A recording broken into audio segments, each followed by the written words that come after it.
Amigos do Portal JC, 24 horas, bom dia, 9 horas e 54 minutos desse 8 de setembro.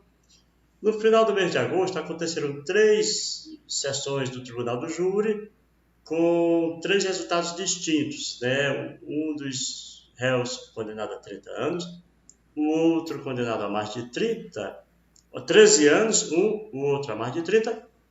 E o outro caso, a absolvição. No caso da absolvição, o advogado que fez a defesa do réu, o doutor Dimas Oliveira, está aqui com a gente, e ele foi absolvido. A presença do doutor Dimas com a gente é porque a família do Eric Coringa, que é a vítima, está com um advogado, o doutor Jairo Lima, para recorrer da sentença e querer, tipo assim, um outro julgamento. Doutor Dimas, como o senhor avalia essa atitude? Considerando que eu creio que o senhor já tinha dado o caso por encerrado, já que o Ministério Público não recorreu, não é isso? Olha, bom dia a Bom todos. dia, doutor. É o seguinte, quando tem um tribunal, no tribunal do júri, as partes saem intimadas naquele momento. E os prazos processuais para apelação começa a recorrer do próximo dia, no próximo dia. Como lá foi no dia 29, o prazo começou a correr para a acusação no dia 30. Certo. Eu acompanhei o caso, o Ministério Público passou 5 dias, não recorreu. Portanto, em relação ao Ministério Público, esse prazo não existe mais para o Ministério Público. Acontece que o artigo 598 do Código de Processo Penal, ele diz o seguinte: caso o Ministério Público não recorra, a família, mesmo sem ter assistente de acusação, naquele ato do júri, como foi o caso que não tinha, o artigo 598, ele dá o direito à família constituir um assistente e fazer a apelação. E a família fez constituiu um advogado e o advogado entrou com essa apelação. Aí tem dois momentos. Primeiro, tem que o Ministério Público dar um parecer aceitando aquele assistente e o juiz homologar ele como assistente de acusação. Isso é um ponto. Mas eu acredito que vai acontecer. Bom, Outro é receber esse recurso. Também eu acredito que vai acontecer. Receber esse recurso. O que acontece é que é um direito constitucional a soberania dos vereditos, principalmente com a mudança do Código de Processo Penal em 2008, as decisões do Conselho de Sentença, ela é soberana. Só caso absurdo que é contrário às provas dos autos, é um caso absurdo, né? Vamos dizer que fizesse a pergunta, fulano de tal, morreu naquele dia, não, aí botaram não. Aí é um absurdo, que morreu, tem o exame cadavérico, tem essas coisas tudo. Agora, no caso concreto, vamos para o caso concreto. Eu acredito que o colega não vai ter êxito. Por quê? Pela soberania dos vereditos. Porque, no caso, não estou falando que lá eram provas frágeis. Não existia a prova mesmo. E aí, como é que é contrária à prova dos autos se nem tem prova? Portanto, eu hoje quero acreditar e vou torcer para isso, que ele não vai ter êxito, que eu vou fazer as contrarrazões, Não vai ter êxito porque eu estou advogando para o Angel. Mas não vou torcer. A gente não torce contra os colegas advogados. É um direito dele de recorrer. Inclusive, tem várias decisões sobre o recurso da acusação. Está uma divergência se cabe ou não cabe. E isso já está em julgamento. E a tendência é derrubar que o Ministério Público não cabe a apelação quando surgir a absolvição. Porque, eu lhe digo, até hoje, eu já consegui, parece que foi 3 casos de absolvição, não. É outro júri, porque não tem absolvição, não tem. Quando a defesa recorre, se tiver um erro muito grave processual, o que eu consigo alguma coisa quando tem a condenação é na dosimetria da pena diminuir. A mesma coisa, eu lhe garanto, com toda sinceridade, até hoje, o Ministério Público, no meu júris que teve absolvição, nenhum conseguiu êxito. Como também eu não, dificilmente, tem esses 3 casos que eu consegui, porque tinha absurdo no julgamento. Vamos dizer, o advogado vem com uma tese e o juiz diz, bota na ata que não vai botar aquela tese, porque pela plenitude da defesa ele tem que botar a tese mais absurda. Se o juiz colocou isso em ata, é nulo o júri.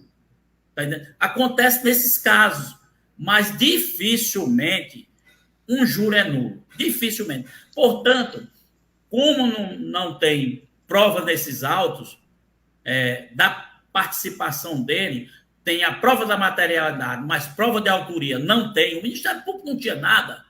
Ele fez o maior esforço possível de uma coisa que não tinha. Até um reconhecimento através de imagem não foi colocado nos autos. Doutor Dimas, jurídico. Eu sei. Doutor Dimas, me permita.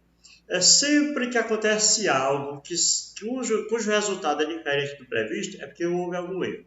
Considerando isso, veja bem. Eu não entendi. Na vida, quando acontece alguma coisa que sai diferente do previsto, é porque algo deu errado, né? Sim. Veja bem. Houve um crime, houve o início da investigação, a investigação apontou para o réu, o delegado formulou inquérito, aquela coisa toda, fez o pedido, alegou os motivos do pedido, mandou para o juiz aceitou. Quais as alegações constantes do inquérito para ter levado o juiz à aceitação da prisão do acusado, considerando que ele ainda chegou a ficar preso, né? Olha, eu vou te contar uma história aqui, sem medo de errar. Nós temos no sistema prisional mais de 20% de pessoas inocentes.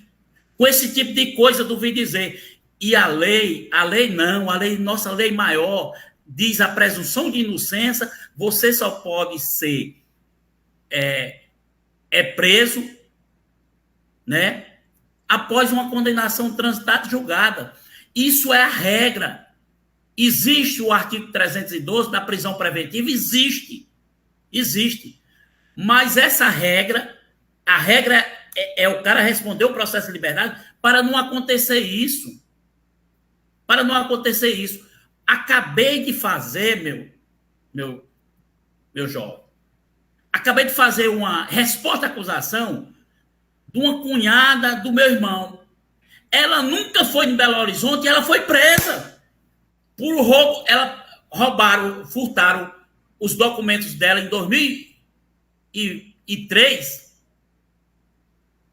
com o nome dela, tudo o nome dela. Ela nunca foi em Belo Horizonte e ela foi presa, um mandato de prisão contra ela. Aí eu digo o seguinte, por isso que eu sou a favor da pessoa responder o processo em liberdade.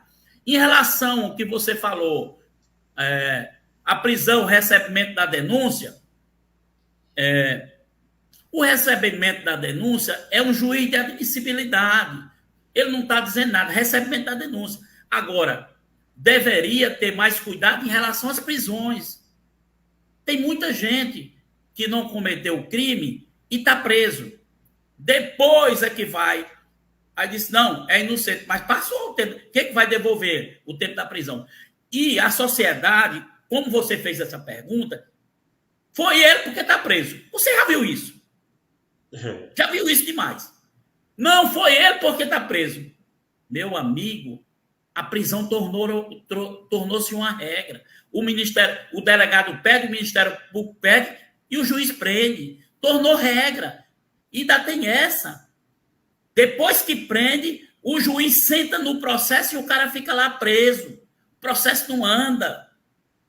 Portanto, essa pergunta foi boa, o senhor fez, porque para a sociedade que não viu o processo, não assistiu, não foi ele porque ele ficou preso esse tempo todo. E não funciona dessa maneira. O Ministério Público não trouxe provas que tinha sido ele. E no direito penal, se tiver pelo menos só indícios de autoria, assim mesmo tem que ser absolvido. E no caso do Rangel, eu digo e garanto, o Ministério Público não trouxe provas. Prova nenhuma.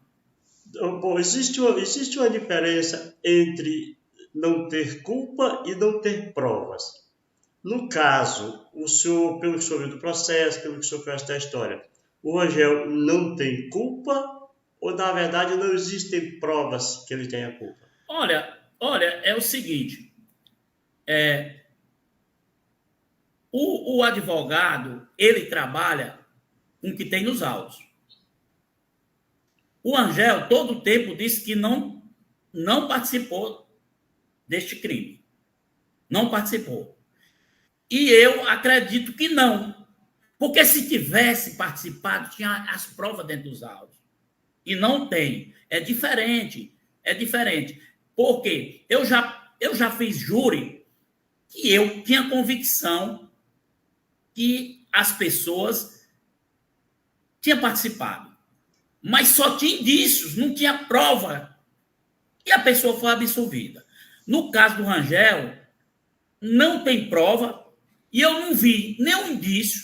Eu estudei o processo que teria sido ele. Eu fiz um júri em Taueira 2 semanas antes, ou foi 1 semana antes do Rangel, e o cara vinha negando. E eu cheguei para ele, meu amigo, isso aqui tem indício que foi você. O cara estava contigo e tudo. Você tem que falar a verdade para mim. É melhor que eu lhe defendo melhor. E nesse caso eu vou pedir uma redução de pena, foi o que eu fiz. Ele disse, não, doutor, realmente fui eu, porque o senhor não é menino. E no caso do Rangel, não tem prova nenhuma, e eu acredito na inocência dele, porque além dele me dizer que não foi ele, o Ministério Público, nem a polícia, nem o Ministério Público, trouxe prova mínima que seja que fosse o autor daquele disparo.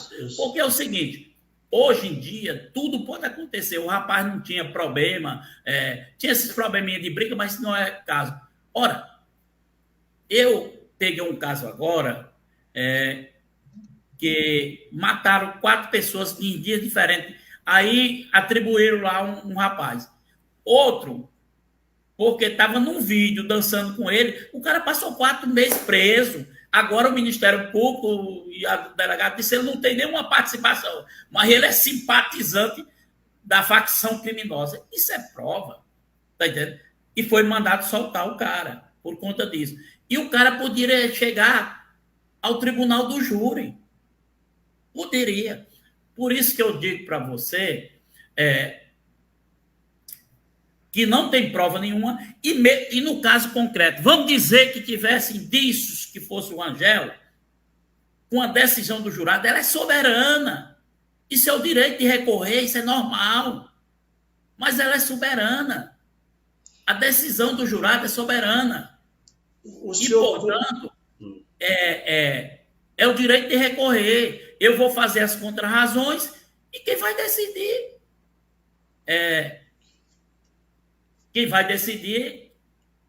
é o judiciário. E eu ainda vou além. Se o Ministério Público tivesse certeza e tivesse provas concretas, ele tinha recorrido.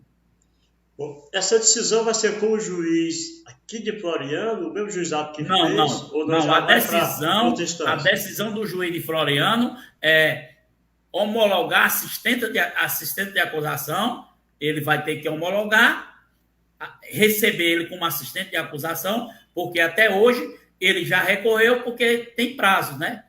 O prazo começa a contar a partir do término do prazo do Ministério Público. Ele tem 15 dias, ele recorreu, fez a coisa certa. E o juiz tem que homologar ele como assistente de acusação, com parecer do Ministério Público, ou favorável ou desfavorável. O juiz não está restrito o parecer do Ministério Público. E aí, nesse sentido, aí ele também, pode ser nessa mesma decisão, receber o recurso e enviar para o tribunal, ou, no caso, como ele já apresentou as razões, me intimar para me fazer as contrarrazões.